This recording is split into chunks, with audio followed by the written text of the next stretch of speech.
Assalamualaikum warahmatullahi wabarakatuh. Baiklah kaum muslimin rahimakumullah. Pada kesempatan kali ini Al-Fakir akan coba membahas tentang beberapa kategori pembagian najis.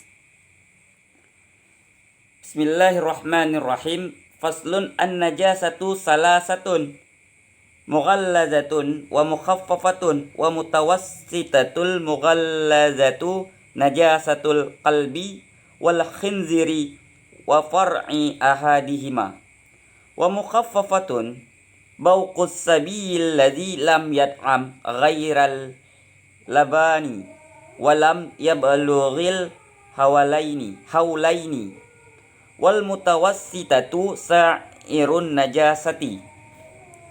Faslun, bermula ini itu satu pasal. An-najasatu salasatun, bermula segala pembahagian najis itu tiga. Ahaduha, mana-mana tiga. Wa mughallazatun wa mukhaffafatun wa mutawassitatun. Mughallazatun, bermula yang pertama itu najis mughallazah, najis berat.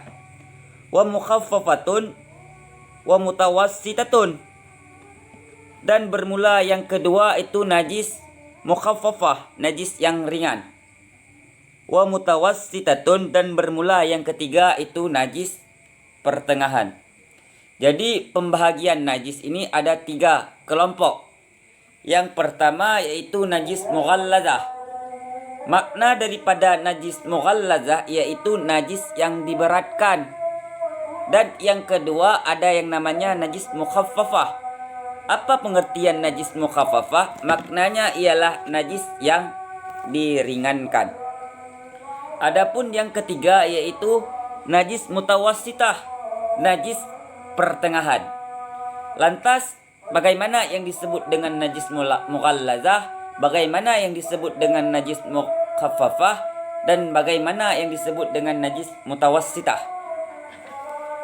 Di sini diterangkan bahwasanya al-mughallazatu najasatul qalbi wal khinzir wa far'i ahadihima.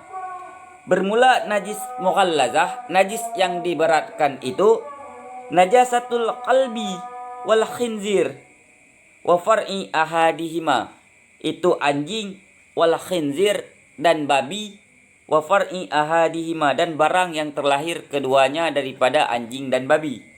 Maka anjing, babi, dan barang yang terlahir daripada keduanya, anjing dan babi, itu dikategorikan sebagai najis mughallazah, najis yang berat. Cara taharah ataupun bersuci daripada najis mughallazah, najis yang diberatkan ini, yaitu dengan penyamakan dengan 7 air, yang mana daripada basuhan 7 air itu salah satunya dicampur dengan tanah. Maka seperti itulah cara membersihkan ataupun menyucikan najis mughallazah, najis yang berat.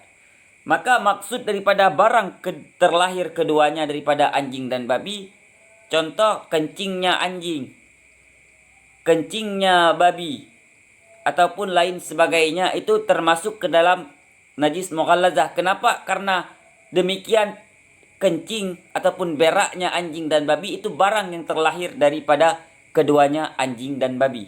Maka oleh sebab itu kencing anjing, kencing babi, berak anjing dan berak babi itu dikategorikan najis mughallazah, najis yang diberatkan. Baiklah, kembali ke permasalahan ini. Yang kedua, wal mukhaffafatu. Seperti apa sih yang dikatakan dengan najis mukhaffafah, najis yang diringankan? Maka di sini diterangkan wal mukhaffafatu bauqu sabil ladzi lam yat'am ghairal labani wa lam yablughil haulaini.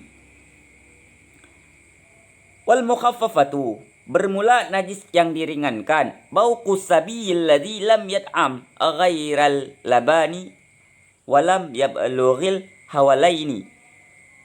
Bermula najis mukhaffafah itu kencing. Sabil ladzi, bayi laki-laki yang tidak dimakan ghairal labani, kecuali susu. walam yablughil hawalaini, tak sampai ianya bayi laki-laki haulaini, akan umur 2 tahun. Maka yang dimaksud dengan najis mukhaffafah, najis yang diringankan, yaitu seperti kencing bayi laki-laki, yang mana bayi laki-laki ini tidak memakan sesuatu kecuali ASI ibunya, susunya. Dan umur bayi laki-laki ini tidak sampai ataupun melebihi 2 tahun. Maka demikian kencingnya bayi laki-laki seperti demikian tersebut dikategorikan sebagai najis mukhaffafah. Makna najis mukhaffafah yaitu najis yang diringankan.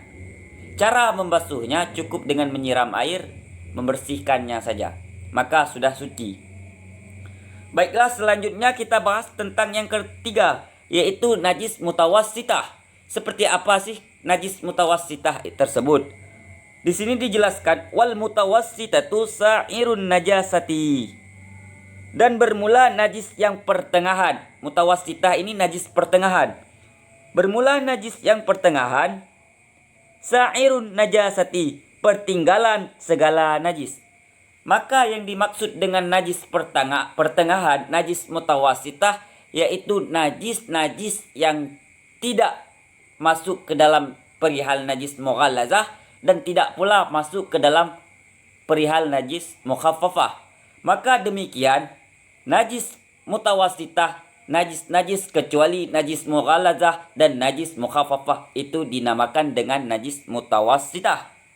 Maka ada 3 perkelompokan najis. Kesimpulan daripada pembahasan malam ini yaitu 3 perkelompokan najis. Yang pertama ada najis mughallazah. Makna najis mughallazah yaitu najis yang diberatkan. Contohnya seperti anjing dan babi. Dan barang yang terlahir daripada keduanya, anjing dan babi, itu dinamakan dengan najis mughallazah, najis yang diberatkan. Dan yang kedua ada yang namanya najis mukhaffafah. Makna daripada najis mukhaffafah ialah najis yang diringankan, yaitu seperti mana kencing bayi laki-laki yang belum memakan sesuatu pun kecuali susu dan umurnya tidak sampai 2 tahun. Maka hal tersebut dikategorikan sebagai najis mukhaffafah, najis yang diringankan. Adapun yang ketiga yaitu najis mutawassitah. Makna daripada najis mutawassitah yaitu najis pertengahan. Mana najis mutawassitah? Najis mutawassitah ialah najis-najis yang tidak masuk ke dalam kategori najis mughallazah ataupun najis mukhaffafah. Maka hal demikian dikategorikan kepada najis mutawassitah. Saya rasa hanya ini yang bisa Al-Fakir sampaikan. Al-Fakir memohon maaf apabila ada kata-kata Al-Fakir yang salah. Wabillahi taufiq wal hidayah. Wassalamualaikum warahmatullahi taala wabarakatuh.